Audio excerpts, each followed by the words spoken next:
আবারও ফুড ল্যাবে স্বাগতম। আজ আপনাদের জন্য নিয়ে এসেছি চিকেন কড়াই রেসিপি। তো চিকেন কড়াই বানাতে যা যা লাগবে তা দেখিয়ে দিচ্ছি। চিকেন কড়াই বানানোর জন্য আমি বোন সহ চিকেন নিয়েছি প্রায় হাফ কেজির মতো। আপনারা চাইলে বেশিও নিতে পারেন, কমও নিতে পারেন।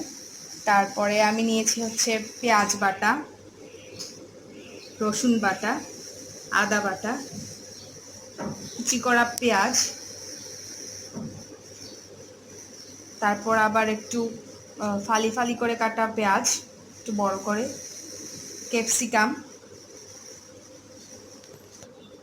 গাজর, টমেটো, কাঁচামরিচ, আস্ত রসুন 3-4টা, আর আমের আচার বা যে কোনো টক মিষ্টি ঝাল আচার লাগবে 1 চামচের মতো, বেশি না, জাস্ট ফ্লেভারের জন্য।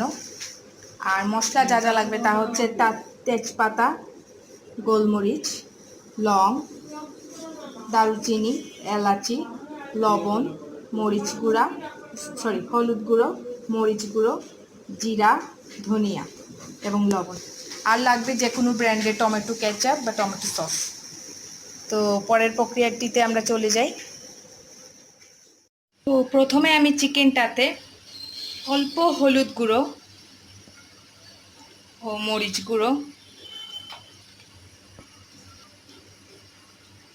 আর লবণ দিয়ে মাখিয়ে ভালো মতো মাখিয়ে নিব।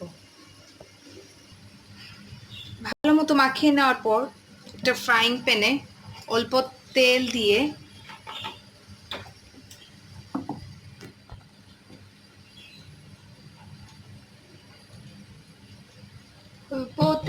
তাতে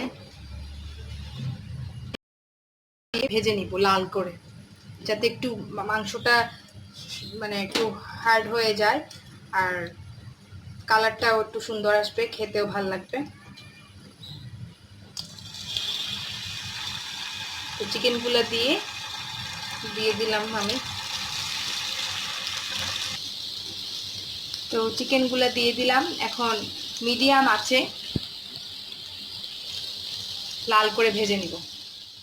তো আমার চিকেনগুলো প্রায় ভাজা হয়ে গিয়েছে, দেখুন কীরকম লাল করে ভেজে নিয়েছি। জাস্ট অল্প ব্রাউন কালার আসবে, বেশি পোড়ানো যাবে না। ঠিক এই অবস্থায় আমি নামিয়ে ফেলব। এগুলো ভাজার পরে এই অবস্থা এসেছে, এখন রান্না শুরু করে দিব। তো কড়াইতে আমি প্রায় 2 টেবিল চামচের মতো তেল দিয়ে দিয়েছি। তেল একটু এই রান্নাতে একটু বেশি লাগে, কারণ রান্নাটা একটু কষা মাংস টাইপ হয়, তো এর জন্য তেলটা একটু বেশি দিলাম। এখন তেল গরম হওয়ার পর আমি দিয়ে দিচ্ছি, এখন একে একে সব মশলা দিয়ে দিব। তেজপাতা, দারচিনি, এলাচি, লং, গোলমরিচ,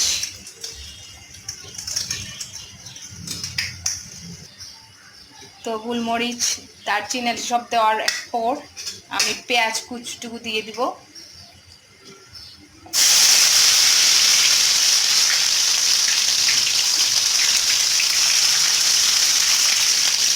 পেঁয়াজটা একটু বাদামি করে ভেজে নিব।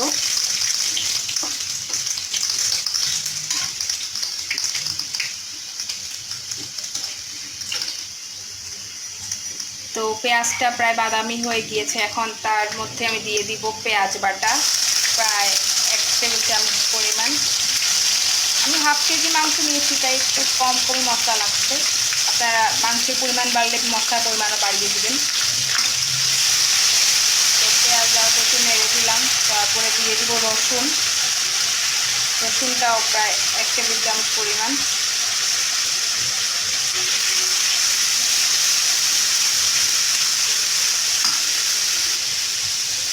তারপরে দিয়ে দিব আদা হাফ টেবিল চামচ পরিমাণ।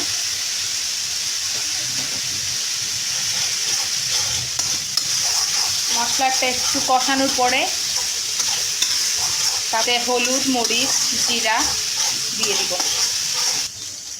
তো আমি মশলাটা একটু অল্প পানিতে গুলে নিয়েছি, যাতে মশলাটা পুড়ে না যায়। তো এখানে আমি যা যা নিয়েছি তা আগেই দেখিয়ে দিয়েছিলাম। হলুদ গুঁড়ো, মরিচ গুঁড়ো, জিরা এবং ধনিয়া গুঁড়ো। তো এখানে আমি 1 টেবিল চামচ পরিমাণ হলুদ, 1 টেবিল চামচ পরিমাণ মরিচ এবং হাফ টেবিল স্পুন হচ্ছে নিয়েছি জিরা গুঁড়া, এবং তার চেয়ে একটু কম, হাফ থেকে একটু কম ধনিয়া গুঁড়া। তো নিয়ে আমি এখন একটু দিয়ে দিব। আমার মশলাও প্রায় কষানো হয়ে গিয়েছে, এখন তাতে আমি এই মশলাটুকু দিয়ে দিব। তো মশলাটুকু আমি দিয়ে দিলাম, দেওয়ার পর একটু নেড়ে দিব। মশলাটা কষানোর পরে আমি তাতে দিয়ে দিব আচার যে রেখেছিলাম 1 টেবিল চামচ, সেই আচারটা দিয়ে দিব। আমের আচার আমি দিয়েছি, আপনারা চাইলে অন্যান্য টক মিষ্টি ঝাল ফ্লেভারের যে কোনো আচার দিতে পারেন। তারপরে দিয়ে দিব গাজর কুচি। গাজরটা আগেই দিয়ে দিব, কারণ গাজরটা তো একটু সিদ্ধ হতে সময় লাগে, এর জন্য বাকি উপকরণগুলো আমি পরেই দিব। তো এটা আপাতত একটু নেড়ে আমি অল্প একটু পানি এড করে দিব, জাস্ট সামান্য, যাতে মশলাটা পুড়ে না যায়। চিনি দিয়ে দিব, কারণ যেহেতু আচার দিয়েছি আর মাংস, একটু চিনি দিলে টেস্টটা ব্যালেন্স হয়ে যাবে। তো দিয়ে দিলাম চিনি। চিনি দেওয়ার পর একটু নেড়ে আমি পানিটা দিয়ে দিব, অল্প একটু পানি দিয়ে ভালো মতো নাড়তে হবে। এখন অ্যাড করে দিব 1 চামচের পরিমাণ মতো লবণ, পরে স্বাদ বুঝে আর একটু অ্যাড করে নেব। আপাতত 1 চামচে দিলাম, যেহেতু মাংসতেও লবণ মাখিয়ে আমি ভেজেছিলাম এর জন্য। মশলাটা ভালো মতো কষায় নিব। আমার কষানো হয়ে গিয়েছে অলরেডি, এখন আমি মাংসটা অ্যাড করে দিব। তো আমি মাংসটা অ্যাড করে দিচ্ছি। মাংসটা অ্যাড করার পরে ভালো মতো নাড়তে হবে। এখন মাংসটা কষানোর সময় আমি দিয়ে দেবো 1 টেবিল চামচের মতো টমেটো সস, যে কোনো ব্র্যান্ডের টমেটো কেচাপ বা সস দিলেই হবে।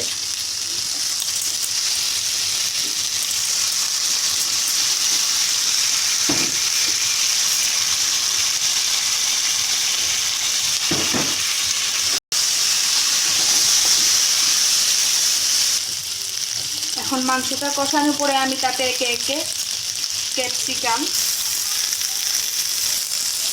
পেঁয়াজ, ভালো করে রাখা পেঁয়াজ আর টমেটোও দিয়ে দেবো। টমেটোটা আমার একটু নরম হয়ে গেছে, কারণ আমার এটা ডিপে রাখা ছিল, আমি ডিপে ফিল্টার করে রাখি টমেটো, আর দেওয়ার আগে এটা ফেলে নিয়ে টমেটোগুলো দিয়ে দেবো।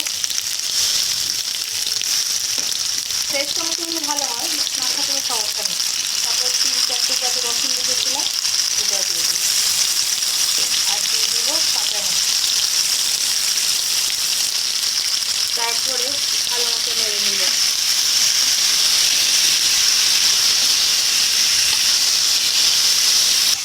তো 2-3 মিনিট কষানোর পরে আমি দিয়ে দিব অল্প পানি,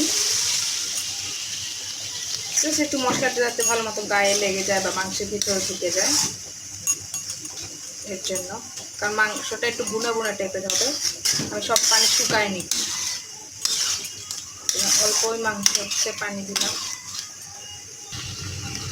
তো মাঝখানে আমি একটু ঝোলটা টেস্ট করে দিয়ে দেখেছি যে কিছু কম হলো কিনা বা পরিমাণ সব কিছু ঠিক আছে কিনা। তো আমি মাংসতে একটু ঝাল বেশি পছন্দ করি, যে মরিচটা একটু কম লাগে, আমি গুঁড়া মরিচ 1/2 টেবিল স্পুনের মতো আর একটু দিয়েছি। আর এখন নামানোর আগে আমি যে গরম মশলা গুঁড়া দিয়ে দিব। আমি যে কোনো ব্র্যান্ডেই দিতে পারেন, আমি রাঁধুনিটা দিয়ে দিচ্ছি, কারণ আমার রাঁধুনি ফ্লেভারটা একটু বেশি ভালো লাগে। আপনার জন্য অন্য কোনো ব্র্যান্ডেরও দিতে পারেন বা বাসায় বানানোও দিতে পারেন। দারুচিনি, এলাচি, লং, জায়ফল, জয়ত্রী গুঁড়ো সব মিক্স করে ব্লেন্ড করে একটু ভেজে ব্লেন্ড করে দিয়ে দিবেন। 1/2 টেবিল স্পুন থেকেও কম, জাস্ট অল্প দিয়ে দিব। তো প্রায় আমার হয়ে এসেছে, এখন আমি অল্প একটু গরম মশলাগুলো দিয়ে দিলাম, জাস্ট অল্প। আমার মশলার তেল উপরে উঠে গেছে, আমি একটু 2-3 মিনিট পরেই নামিয়ে ফেলব। তো এখন আমি নামিয়ে ফেলবো, আমার চিকেন কড়াই প্রায় রেডি। তো আমার রান্নাটি রেডি। এখন ডেকোরেশনের আগে আমি জাস্ট একটা সিদ্ধ ডিম দিয়ে ডেকোরেশনটা করলাম, আর এটা দিয়ে ডিমটা খেতে ভালো লাগে, এর জন্য আপনারা চাইলে করতে পারেন, না চাইলে স্কিপও করতে পারেন। আর আপনাদের বাসায় যদি ক্যাপসিকাম, গাজর বেশি পরিমাণ থাকে, চাইলে আপনারা বেশি পরিমাণ দিতে পারেন, এতে স্বাদ বাড়বে। তো আমার রান্নাটি আজকের পর্যন্ত এতটুকুই। আশা করি সবার অনেক ভালো লাগবে। আর যদি ভালো লেগে থাকে তাহলে অবশ্যই আমার চ্যানেলটি সাবস্ক্রাইব করুন এবং লাইক বাটনটি ক্লিক করুন। ধন্যবাদ সবাইকে।